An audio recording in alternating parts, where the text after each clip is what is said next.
Sure वो जैसे ही अपनी डीमन के जीन्स के साथ अपने पूरे बॉडी को कंबाइन करता वैसे ही देखते देखते श्योर के पूरे हाथ वो काले पड़ने लगते हैं। श्योर अपने दोनों हाथों को देख रहा था जहाँ पर उसके दोनों हाथ वो काले पड़ते जा रहे थे और श्योर के हाथों में जो नस थे देखते देखते वो लाल रंग से साइन करने शुरू कर देते हैं।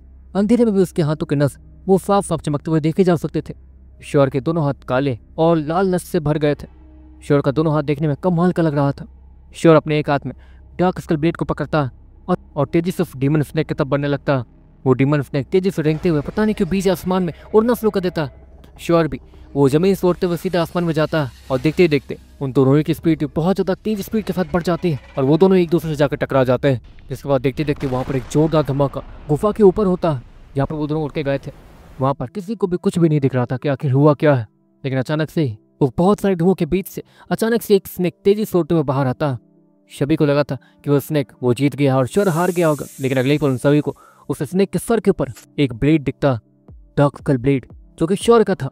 अगले पल सभी को श्योर वो दिख जाता है जो कि उस स्नेक के ऊपर चढ़ा हुआ था और श्योर उस ब्लैक स्नेक मतलब उस डीमन स्नेक के बॉडी के ऊपर लगातार हमले किए जा रहा था। देखते देखते श्योर के नाखून भी बड़े हो जाते हैं जो कि लाल रंग से चमक रहे थे और वो अपने नाखूनों से सीधे उस डीमन स्नेक की पूरी बॉडी को चीर के रख देता और वो स्नेक तेजी से नीचे क्रैश कर जाता किसी उड़ते प्लेन की तरह। श्योर उस डीमन स्नेक के सामने जाता। बताओ अब मरना चाहोगे या फिर मेरे डिमोनिक कोर में जाना चाहोगे? श्योर नॉर्मली कहता, वैसे कि उसके लिए कोई भी बड़ी बात ना हो।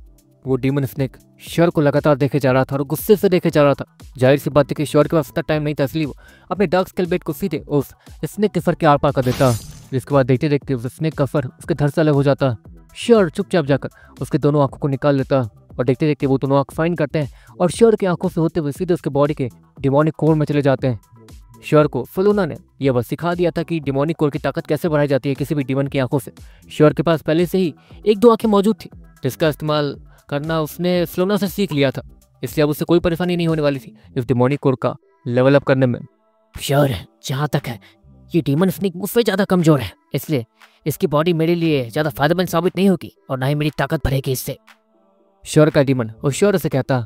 श्योर देखते देखते नॉर्मल दिखने लगता, लेकिन श्योर की एनर्जी बहुत ज़्यादा खर्च हुई थी, एनर्जी बचा कर रखनी होगी। श्योर मन मन सोचता। श्योर दूसरी तरफ देखता जहाँ पर सारे सैनिकों को मार दिया गया था और उसके सारे नीडो के लिक्विड्स को निकाल के श्योर के एक तरीके से सारे बीस्टों में बांट दिया गया था, जिसके कारण श्योर के सारे बीस्ट इस वक्त ताकतवर हो गए थे।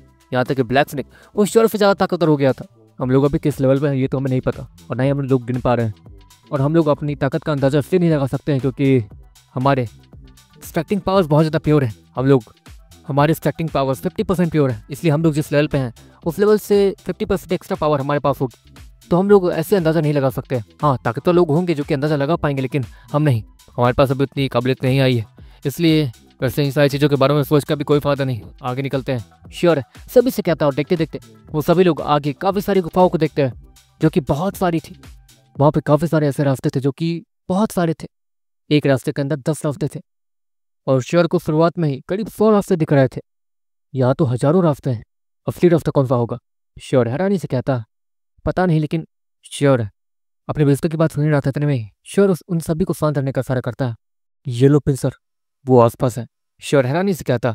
ऑफकोर्स उसे येलो पिंसर के बहुत सारे निशान मिल रहे थे, जिसके कारण श्योर समझ गया था कि येलो पिंसर आसपास ही है। श्योर येलो पिंसर को सेंस करने की कोशिश करता है जो कि काफ़ी ज़्यादा दूर थी शायद। मोटा क्रैश तुरंत ही जमीन के नीचे जाता और येलो पिंसर को ढूंढना जारी रखता। कुछ देर बाद मोटा क्रैश श्योर के पास आता। श्योर मुझे वो मिल गई है, लेकिन वो बहुत ज़्यादा खराब हालत में है, जल्दी चलो। मोटा क्रैश श्योर से कहता। मोटा क्रैश तेजी से आगे बढ़ जाता और श्योर को गाइड करते रहता। दूसरी तरफ येलो पिंसर वो तेजी से लेफ्ट राइट ऊपर नीचे कूद कर जैसे तैसे उन सिपाहियों के हमलों से बच रही थी। और अब तो वो ताकतवर नागराज वो भी येलो पिंसर पर हमला करे जा रहा था। देखो गाइस, मैं जहाँ बैठ के वीडियो बनाता हूँ ना, वहीं लेफ्ट साइड में पार्लर है, मेरी मम्मी का पार्लर है। बहुत सारी लड़कियाँ आई हुई हैं, तो मैं धीरे बोल रहा हूँ ताकि उन तक आवाज़ आना चाहिए। हंसती हैं वो लोग, ठीक है, तो इसे थोड़ा एडजस्ट कर लेना, ठीक है। श्योर एक स्पेसिफिक गुफा में तेजी से आगे भागे जा रहा था जहाँ पर काफ़ी सारे रास्ते दिख रहे थे। मोटा क्रैश श्योर को लेफ्ट जाने के लिए कहता, फिर राइट, फिर ऊपर। श्योर ऊपर जैसे तैसे चढ़ते हुए जाता है, नीचे से ब्लैक स्नेक श्योर को धक्का देता, श्योर को 20 ऊपर से खींचता। जिसके बाद देखते देखते वो लोग सामने एक और गुफा में पहुंचते हैं। श्योर तुम लोग जहाँ पर हो वहाँ पर एक और बीस्ट है, उन्हें संभालो, जल्दी आ गया हो, वो शायद मुसीबत में है। मोटा क्रैश इतना कहने के बाद तेजी से आगे निकल जाता। श्योर उसे सामने कोई बीस्ट तो नहीं दिख रहा था, लेकिन एक खाली गुफा दिख रही थी। ये भी खाली गुफा, यहाँ पर कुछ तो अजीब होगा। श्योर मन मन सोचता। सभी लोग चौकन्ना रहना। श्योर सभी से कहता और सभी लोग श्योर की बात मानते हुए चौकन्ना हो जाते हैं। और चारों तरफ देखने लगते हैं। मोटा कीड़ा आगे येलो पिस्सर को बचाने के लिए गया था। श्योर वो मोटे कीड़े के जिन के साथ जुड़कर सब कुछ पता कर सकता था, लेकिन अभी के लिए वो निहत्था था और उससे कुछ पता नहीं चल सकता था कि कहाँ से कौन आने वाला।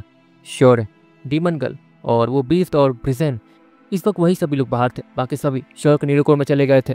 वैसे मैं सोच रहा था कि सिगरेटेक्स ने किसी इंसान को कैसे अपने टीम में ले लिया, मानना पड़ेगा सच में तो मैं काबिलियत है लड़के। वैसे ये डीमन टीमर क्या होता है? वो बीस्ट श्योर से कहता है, जो कि श्योर के साथ ही आया था और सिगरेटेक्स का मेंबर था। ऑफकोर्स उसने सिगरेटेक्स के उस इंफॉर्मेशन वाले डेटा में श्योर के सारे डेटा को देखा था, जहाँ पर उसके पास एक डीमन टीमर का टाइटल भी था, जो कि उस बीस्ट को समझ नहीं आया था। वो सब भी तुम्हारे सर के ऊपर सजाएंगे, लेकिन अभी के लिए हमें यहाँ पे जिंदा बचना है और जिंदा रहने की कोशिश करनी होगी ताकि हम लोग अपने बेकार से मिशन को पूरा कर सकें। श्योर उस बीस्ट से कहता, देखते देखते श्योर को गुफा के टॉप पे जहाँ अंधेरा था वहाँ पे 2 लाल आंखें दिखती हैं, लेकिन वो 2 लाल आंखें देखते देखते 10 आंखों में बदल जाती हैं और 10 से 20। अगले पल ऊपर से कोई नीचे कूद कर आने लगता है। श्योर और बाकी सभी तेजी से पीछे जंप कर जाते हैं। क्या तुम लोगों ने मुझे बाकी कार्ड्स की तरह समझ रखा है, जो तुम सीधे मुंह उठाकर गुस्से चले आए? इतना कहने के बाद वो स्नेक जिसके 10 सर थे वो अपने पूंछ को मूव करता है और उन सभी को पकड़ने की कोशिश करने लगता है। ब्रिजेन वो तुरंत ही अपनी बहुत सारी फायर को बनाता है और वो एक बड़ा सा फायर बॉल बनाने के बाद सीधे वो उस 10 फर वाले सांप के ऊपर फेंक देता है। वो 10 फर वाला सांप जैसे उस फायर बॉल को आते हुए देखता है, वो अपने बड़े से मुंह को खोलता है और उस फायर बॉल को अपने मुंह में रख लेता है, लेकिन उससे कुछ भी नहीं होता। ये क्या, इससे फायर से कुछ नहीं होगा क्या? श्योर हैरानी से कहता है। वो ब्रिजेन को तुरंत ही नीरोकोर में वापस देता है, क्योंकि ब्रिजेन बहुत ज़्यादा भारी था और उससे मूव करने में परेशानी हो रही थी और ना ही उसके आग से उस स्नेक को कोई परेशानी हो रही थी, दिख रहा था ऐसा। इसलिए श्योर समझ गया था कि यहाँ पर किसी और टाइप के तरीके को ही आजमाना होगा। श्योर ये सब पूछ ही रहा था कि उसे किस टाइप के तरीके को आजमाना चाहिए या फिर उसे क्या प्लान बनाना चाहिए। अगले पल वो 10 सर वाला सांप अपने मुंह को खोलता है और वहाँ से बहुत सारे हरे रंग की जहर निकलती है, जो कि लिक्विड शेप में थी और वो चारों तरफ उस गुफा में फैलने लगती है। हमें जल्द से जल्द उस गुफा तक उस एंट्रेंस पर पहुँचना होगा ताकि हम लोग आगे बढ़ सकें। श्योर सभी से कहता है। अजीब बात है लड़के, ये बात मेरे सामने नहीं कहनी चाहिए थी। वो 10 सर वाला सांप जैसे ही कहता है वैसे वो अपने 10वें सर को पीछे मोड़ता है और उसके मुंह से बहुत सारा जहर निकलता है, जो कि बहुत ज़्यादा गर्म और सख्त लग रहा था और वो सीधे उस एंट्रेंस पे जाके चिपक जाता है। हाँ ऑफकोर्स वो हटाया जा सकता था, लेकिन श्योर वो उसे पार करके नहीं जा पाएगा, वरना उसकी पूरी स्किन जल के राख हो जाएगी। श्योर वो ये चीज़ देख पा रहा था कि वो जहर सच में बहुत ज़्यादा तेजाब जैसा और बहुत ज़्यादा खतरनाक भी है। जहाँ तक है ये बीस्ट बहुत ज़्यादा ताकतवर है, मेरे सारे बीस्ट मिलकर भी इसका सामना नहीं कर पाएंगे, मुझे कुछ तो करना होगा। श्योर मन मन सोच ही रहा था तब मैं ही। श्योर साथ मैं इससे लड़ सकता हूँ। श्योर का डीमन वो श्योर से कहता, पर कैसे, ये तो ताकतवर है, जहाँ तक इसकी ताकत तुमसे थोड़ी ज़्यादा है। श्योर उस डीमन से कहता, हाँ बस थोड़ी ज़्यादा है, लेकिन मेरे पास एडवांटेज है डीमन होने का, बेवकूफ़। वो डीमन श्योर से कहता। श्योर यही सोचा था कि डीमन बाहर क्यों नहीं आ रहा उसे बचाने के लिए, लेकिन श्योर भूल गया था कि डिमोनिकोर में जो भी डीमन रहेगा वो एक तरीके से श्योर की बिना बात माने कुछ नहीं कर सकता। हाँ बाहर आओ और रोको इसे, श्योर उस डीमन से कहता। और वो डीमन तुरंत ही डिमोनिकोर से बाहर आता है और अपने बड़े बड़े मोटे हथौड़े जैसे हाथों से सीधा जमीन पे एक मुक्का मार देता, जिसके बाद देखते देखते जमीन वहाँ की फटने लगती है और देखते देखते श्योर भी रेड मंकी में बदलता है ताकि वो उस इफेक्ट को बढ़ा सके जो कि जमीन को चीरते हुए उस तक जा रहा है। देखते देखते वो जमीन और भी तेजी से फटनी शुरू हो जाती है और वो 10 फरों वाला सांप जो कि उस जमीन को फट के अपने तरफ आते हुए देख रहा था, वो तेजी से आसमान में जंप करता। वो स्नेक्स आसमान में जंप करने के बाद जैसे ही सामने देखता, उसके सामने वही डीमन था जो कि अपने मोटे हथौड़े जैसे हाथ से सीधे उस 10 फर वाले सांप के सर के ऊपर हमला करने वाला था। वो स्नेक तुरंत ही अपने मुंह को खोलता और काफी सारे हरे रंग के जहर को सीधे उस डीमन के ऊपर गिरा देता, लेकिन उस डीमन को देख के लग रहा था कि उससे कोई फर्क नहीं पड़ रहा है। वो डीमन तुरंत अपनी पोटली से एक बोतल निकालता है और उस सारे जहर को अपने उस बोतल के अंदर खींच के रख लेता है, लेकिन उसका दूसरा हाथ वो पंच में बदल के सीधे उस स्नेक के सर तक पहुंच गया था। वो स्नेक जैसे उस डीमन को अपने सर तक आते हुए देखता और उसे पता चल जाता है कि अब क्या होने वाला उसके साथ। अगले ही पल वो स्नेक 10 स्नेक्स में बदल जाता है बीच हवा में ही और चारों तरफ फैल जाता है। वो 10 स्नेक तेजी से श्योर, डीमन गर्ल और उस बीस्ट पे हमला करने के लिए उसकी तरफ मुंह खोल के बढ़ गए थे। श्योर भी ये देख के हैरान था कि अब उसे करना क्या चाहिए, मगर अगले ही पल श्योर के साथ जो वो बीस्ट आया था वो अपने मुंह को खोलता है और चारों तरफ ठंडी हवा फायर कर देता है। इसी कारण वहाँ पे बहुत सारे छोटे छोटे सांप जो कि तेजी से आगे बढ़ रहे थे वो सभी जम जाते हैं, लेकिन बड़े बड़े 10 सांप वो जो कि उन्हीं की तरफ बढ़ रहे थे उन सभी की स्पीड वो थोड़ी स्लो हो जाती है। उनके पूरे बॉडी के ऊपर एक बर्फ की लेयर बन गई थी, लेकिन वो बीस्ट इतना ताकतवर नहीं था कि वो उन स्नेक्स से लड़ सके, क्योंकि उन स्नेक्स के पास बहुत ज़्यादा गर्म बॉडी थी और वो बर्फ उनके बॉडी पर ज़्यादा तक टिक नहीं पा रही थी। इसलिए उस बीस्ट को लगातार अपने मुंह से ठंडी हवा निकालनी पड़ रही थी, अपने एलिमेंट को इस्तेमाल करना पड़ रहा था ताकि वो लोग जमे रह सके और स्लो रह सके। श्योर मौके का फ़ायदा उठाता और रेड मंकी में बदलने के बाद वो आसपास के ज़मीन को बहुत ज़्यादा तेज़ी से वाइब्रेट करना शुरू कर देता, जिसके कारण वो सारी ज़मीन जो कि सख्त मटेरियल से बनी हुई थी, वो ज़मीन किसी बालू की तरह हो जाती है, किसी नॉर्मल से मिट्टी की तरह, जिसकी वजह से वो भारी सांप और गर्म सांप वो तेज़ी से ज़मीन के नीचे जाने शुरू हो जाते हैं और देखते देखते श्योर फिर उन ज़मीन को फिर से सख्त बना देता। लेकिन इसकी वजह से श्योर जो कि रेड मंकी बदला हुआ था उसकी एनर्जी बहुत ज़्यादा खर्च हुई थी। रेड मंकी तो एक तरीके से पूरी तरीके से थक गया था। यहाँ की इस गुफा के अंदर की ज़मीन वो बहुत ज़्यादा ताकतवर और सख्त थी, इसलिए ये कर पाना इम्पॉसिबल लग रहा था, लेकिन फिर भी श्योर ने ये कर दिया था। रेड मंकी थक कर रिलैक्स मोड में चला जाता और अब श्योर उसका इस्तेमाल नहीं कर सकता था।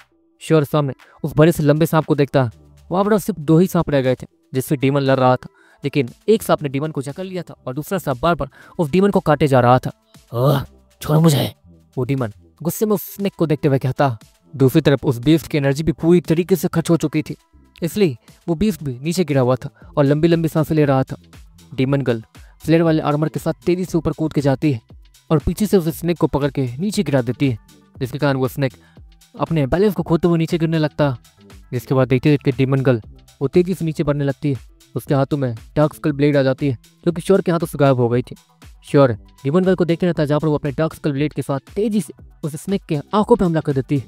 वो स्नेक एक तरीके से वो भी बहुत ज़्यादा थक गया था उन सभी पर हमला करते करते, और ठंड के कारण उसकी बॉडी जो गर्म थी वो थोड़ी ठंडी भी हो गई थी, इसलिए वो बहुत ज़्यादा स्लो और आलसी हो गया था, इसलिए वो सारे टैक्स को उस तरीके से डॉच नहीं कर पा रहा था।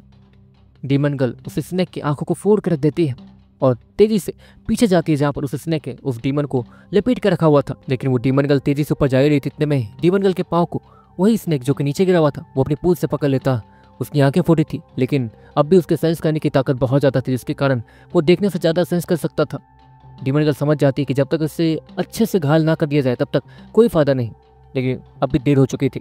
डीमन गर्ल के पाँव को पकड़ने के बाद वो स्नेक तेजी से डीमन गर्ल को जमीन पर पटक देता और डीमन गर्ल को बहुत ज़्यादा चोटें आ जाती है। देखते देखते श्योर का सबर का बांध टूटता और तेजी से आगे बढ़ने लगता। श्योर के पास इतनी ताकत नहीं थी कि वो लोग इनसे लड़ सके, मतलब एक तरीके से श्योर को अगर इन लोगों से लड़ना है तो श्योर को अपने स्पेशल तरीके इस्तेमाल करने होंगे, जिससे श्योर पक्का यही ठग जाएगा और यही कम से कम उसे एक दिन का आराम करना पड़ जाएगा। श्योर ये अच्छे से जानता था, और अगर डीमन गर्ल घायल हो गई तो गलती से भी अगर वो घायल हुई तो श्योर को कोई हील भी नहीं कर पाएगा।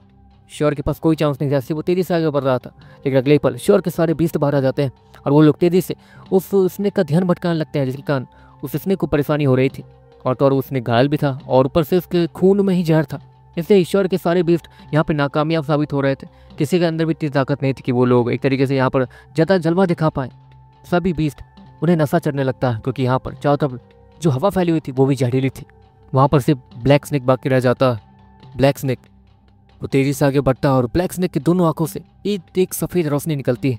एक सफ़ेद रोशनी ब्लैक स्नेक की दोनों आंखों से निकलती है और तेज़ी से वो दोनों रोशनियाँ एक छोटे से सांप का रूप लेती है, जो कि तेज़ी से आगे भागते हुए उस डीमन को लपेटे गए सांप के पास जाती है और उसकी आंखों में घुसना शुरू कर देती है। उसकी आंखों को निकालकर वो उसके बदले घुस जाती है और देखते देखते वो ब्लैक स्नेक उसकी आंखें सफ़ेद हो जाती हैं और वो उस डीमन को छोड़ देता है। और वो स्नेक देखने में बहुत ज़्यादा शांत लग रहा था जिसने उस डीमन को पकड़ रखा था।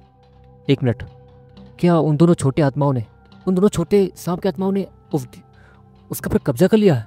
श्योर हैरानी से कहता। वो स्नेक जिसकी आंख सफ़ेद हो चुकी थी वो तेज़ी से उस स्नेक की तरफ जाता है जो कि तब से तबाही मचा रहा था। अगले पल वो स्नेक तेज़ी से आगे बढ़ता है और उस स्नेक के तरफ पे हमला कर देता है जो तब से तबाही मचा रहा था। अगले पल वहाँ पर वो स्नेक दूसरे स्नेक को मार देता और देखते देखते वो सफ़ेद रोशनी बाहर निकल के सीधे ब्लैक स्नेक की आंखों में चली जाती है। और अब ब्लैक स्नेक थका हुआ दिख रहा था, पता नहीं क्यों। यहाँ पर जो भी हुआ था श्योर के समझ के बाहर था, लेकिन ब्लैक स्नेक भी अब पूरी तरीके से थक चुका था और उसकी हालत भी पूरी ख़राब हो चुकी थी। लेकिन शुक्र था कि यहाँ पे सभी लोग खत्म हो गए थे, मतलब सारे दुश्मन खत्म हो चुके थे। श्योर डीमन गर्ल को जाके चेक करता जो कि घायल हो चुकी थी। दूसरी तरफ वो बीस्ट वो भी बहुत ज़्यादा ख़राब हालत में था, उसकी भी एलिमेंटल पावर खत्म हो गई थी। डीमन गर्ल जैसे तैसे अपने पाँव पे खड़ी होती, श्योर उसे पकड़ता और उसे एक जगह बैठाता। देखो हमें शायद वापस जाना चाहिए, श्योर डीमन गर्ल से कहता।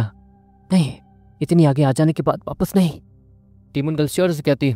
श्योर अब उसके पास एक ही चारा था, वहाँ पर जितने भी सांप थे श्योर उन सभी के नीरू को लिक्विड को निकालता और डीमन गर्ल को और खुद में इंजेक्ट करने लगता। डीमन गर्ल जैसे तैसे एक लेवल अप करती है, जिसके कारण नई ताकतों को हासिल करने के बाद वो थोड़ा रिलैक्स महसूस करती है और अपने पाँव पर नॉर्मली खड़ी हो जाती है। और देखते देखते डीमन गर्ल उस बीस्ट को भी हील कर देती है और श्योर को भी हील कर देती है। श्योर का भी एक बार लेवल अप हुआ था, लेकिन वो किस लेवल पे है अब भी श्योर को नहीं पता था। लेकिन जहाँ तक है श्योर अपने डीमन जितना ताकतवर तो हो ही गया था। श्योर पीछे मुड़ता और अब उसे वो एंट्रेंस दिख रही थी जो कि बंद थी। डीमन गर्ल फ्लेयर वाले आर्मर के साथ तेजी से उस जहर को पार कर जाती है और वहां पे एक लंबा सा जगह बना देती है। एक लंबा सा जगह बना देने के बाद श्योर और वो बीस्ट उस जहर वाले रास्ते में एंटर कर जाते हैं, क्योंकि अब उन्हें वो जहर कोई परेशानी खड़ी नहीं कर सकती थी उनके लिए। देखते देखते श्योर और बाकी सभी आगे बढ़ने लगते हैं। दूसरी तरफ वो येलो पेंसर इस वक्त एक सिपाही के हाथ लगे हुए थे। देखो इसे कैसे मारते हैं। वो नागराज इतना कहता है और अपनी तलवार से सीधे येलो पेंसर पर हमला कर देता। येलो पेंसर श्योर के आसपास ही थी, इसलिए वो मरेगी भी तो फिर भी उसे श्योर के नीडकोर में ही जाना है। लेकिन ऑफकोर्स मरने पे दर्द जो होगा वो उसे सहना नहीं चाहती थी। श्योर भी नहीं चाहता था कि उसके कोई भी बीस्ट मरने वाला दर्द सहे। देखते देखते इससे पहले कि वो तलवार येलो पेंसर को लग पाती, अगले ही पल नागराज के नीचे की जमीन वो खोखली हो जाती है और उसका हमला जो कि येलो पेंसर पे लगने वाला था वो मिस हो जाता है। नागराज सीधे नीचे गड्ढे में जाके गिरता है और उसकी तलवार वो सीधे उस सैनिक के हाथ को काट कर देती है, जिसके कारण येलो पेंसर आजाद हो जाती है और वो नीचे मोटे कीड़े के साथ तेजी से मूव करने लगती है। देखो मोटे कीड़े, यहाँ पर कुछ है। वो येलो पेंसर मोटे कीड़े से कहती है, ठीक है देखने दो मुझे। मोटा कीड़ा इतना कहता है और वो अपने मुंह को खोलता है जहाँ पर स्पेस एलिमेंट दिख रहा था। वो उस दीवार के उस तरफ जाने के लिए वो जो भी था असल में वो एक कवर थी, लेकिन उसके आर पार जाने के लिए मोटे कीड़े ने एक रास्ता बना दिया था जो कि स्पेस के थ्रू था। अगले ही पल मोटा कीड़ा और येलो पेंसर उस कब्र के अंदर चले जाते हैं ताकि वो लोग वहाँ पे सेफ रह सके। ऑफकोर्स येलो पेंसर ने ये नोटिस किया था कि वो लोग इस कब्र से डर रहे थे और आसपास नहीं आ रहे थे। अंदर जाने के बाद वो स्पेस डोर बंद होता है जो कि छोटा सा था। ये क्या है? मोटा कीड़ा वो येलो पेंसर से कहता है, मुझे भी नहीं पता। येलो पेंसर और मोटा कीड़ा इतना कहते हुए धीरे धीरे आगे बढ़ते रहते हैं। श्योर पास में ही है, वो आने वाला होगा। मोटा कीड़ा फिर से येलो पेंसर से कहता है, हाँ पता है वो तो आ ही जाएगा, लेकिन आज मेरी जान बच गई। हाँ मैं मर नहीं सकती हूँ मुझे पता है, लेकिन दर्द तो होता ही है। येलो पेंसर इतना कहती है और आगे बढ़ती रहती है। वैसे यहाँ पर है क्या? कुछ अजीब सा है लेकिन जिंदा नहीं है। येलो पेंसर मोटे कीड़े से कहती है, ये जो भी है ये किसी का शरीर है। मोटा कीड़ा फिर से यही कहता है और हमें ये सीन दिखाया जाता है कि वो किसी के शरीर के ऊपर, किसी खूबसूरत सी लड़की के शरीर के ऊपर चल रहे थे। दूसरी तरफ वो नागराज और वो सिपाही, उन लोगों की हालत खराब थी, उनके पसीने छूट रहे थे और वो डर के मारे धीरे धीरे पीछे हट रहे थे। नहीं नहीं वो जाग जाएगी। नागराज हैरानी से और डरते हुए कहता है, नागराज अगर ये जाग भी गई तो हमारे पास हम लोग तो यहाँ पर इस स्पेस में इन्हें छोड़ के चले जाते हैं, क्या फ़र्क पड़ता है, हम लोग यहाँ से निकलेंगे ही नहीं। मतलब नहीं, हम लोग यहाँ से निकल जाते हैं, नागरानी को यहीं छोड़ देते हैं इस खाली स्पेस में। क्या कहते हैं आप? वो सिपाही वो नागराज से कहता है, पर हमने ज़िंदगी भर इनके शरीर के, वो लोग इतना कह रहे थे इतने में उस कब्र से हल्की सी आवाज़ आती है जो कि ठक की थी। मोटा कीड़ा आगे बढ़ते बढ़ते सामने मौजूद कब्र के दूसरे छोर से टकरा गया था, जिसके कारण वो आवाज़ हुई थी। वो नागराज और वो सिपाही तेजी से ये सब देखने के बाद पीछे भागने लगते हैं। अजीब बात है, यहाँ पर तो मैं ठीक से कुछ पता भी नहीं लगा पा रहा हूँ। वो मोटा कीड़ा इतना कहता और फिर से अपने सामने के कब्र को ठक ठक करके मारने लगता। इसके कारण उन नागराज और उन सैनिकों की हालत खराब हो रही थी। मैं यहाँ रोशनी करती हूँ। इतना कहने के बाद येलो पेंसर वो थोड़ी सी ठंडक को अनलीश करती है, लेकिन अगली पल वो ठंडक थोड़ी सी बाहर आती है और सीधे उस खूबसूरत सी लड़की की बॉडी में बहने लगती है। उस रोशनी के कारण, एक तरीके से उस ठंडक के कारण वहाँ रोशनी हुई थी और मोटे कीड़े और येलो पेंसर को दोनों ही को उस खूबसूरत सी लड़की का पूरा शरीर भी दिख गया था। कितनी खूबसूरत है। श्योर अगर इसे देखेगा तो पागल ही हो जाएगा, लेकिन अफसोस ये जिंदा नहीं है। येलो पेंसर मोटे कीड़े से कहती है, हाँ बात तो सही है, लेकिन इस लाश की इस तरीके से हिफाजत कौन करता है? और अजीब बात, इसकी लाश सड़ी नहीं है। मोटा कीड़ा वो येलो पेंसर से कहता। येलो पेंसर भी मोटे कीड़े से कहती है, इसे खा लेते हैं। मोटा कीड़ा येलो पेंसर से फिर से कहता है, ओह हर वक्त खाना खाना, कभी तो खाने के आगे सोचो। येलो पेंसर मोटे कीड़े से कहती है, ऑफकोर्स वो दोनों यहाँ पे सेफ थे तो एक तरीके से यहाँ पर वो दोनों मस्ती करने लगे थे। एक उंगली खा लूँ? मोटा कीड़ा येलो पेंसर से कहता। चुप, अगर ये बात श्योर को बता दी मैंने तो सोच लेना। येलो पेंसर मोटे कीड़े से कहती है। श्योर का नाम सुनते ही मोटा कीड़ा थोड़ा उदास दिखने लगता। ठीक है, जब श्योर यहाँ आएगा और सारी चीज़ें हासिल कर लेगा तो इस शरीर को उसे देखने देंगे। अगर ये शरीर किसी काम का नहीं होगा तो वो हमें ये खाने दे ही देगा। मोटा कीड़ा फिर से येलो पेंसर से कहता है। येलो पेंसर अपने आंखों को रोटेट कर लेती है। मोटा कीड़ा बस खाने की ही बातें करता था, इससे इसका सर खराब हो रहा था। दूसरी तरफ श्योर वो अब उस गुफा में पहुंच चुका था जहाँ पर वो नागराज और बाकी सभी थे। वो नागराज वो धीरे धीरे पीछे हट रहा था और भाग रहा था। श्योर वो जैसे इस नागराज को देखता है, नागराज तुरंत ही रुकता है। कौन हो तुम? कुछ बैठिए, तुम ही लोग हो वो। इतना कहने के बाद वो नागराज देखते देखते एक बड़े से सांप में बदल जाता है। अरे यार मेरे पास टाइम नहीं है। श्योर गुस्से में कहता। ऑफकोर्स उसके सारे दोस्त बहुत ज़्यादा थके हारे और ऑफकोर्स यहाँ पर श्योर और डीमन गली थे जो कि अब इस बड़े से नागराज से लड़ने वाले थे। लेकिन श्योर को पता था कि एक ना एक बार उससे और भी ज़्यादा ताकतवर बीच से लड़ना होगा ही, इसलिए वो पूरी तैयारी के साथ आया था। उसके पास एक ऐसा खास हथियार था जिसका इस्तेमाल उसने आज से पहले कभी किया नहीं था।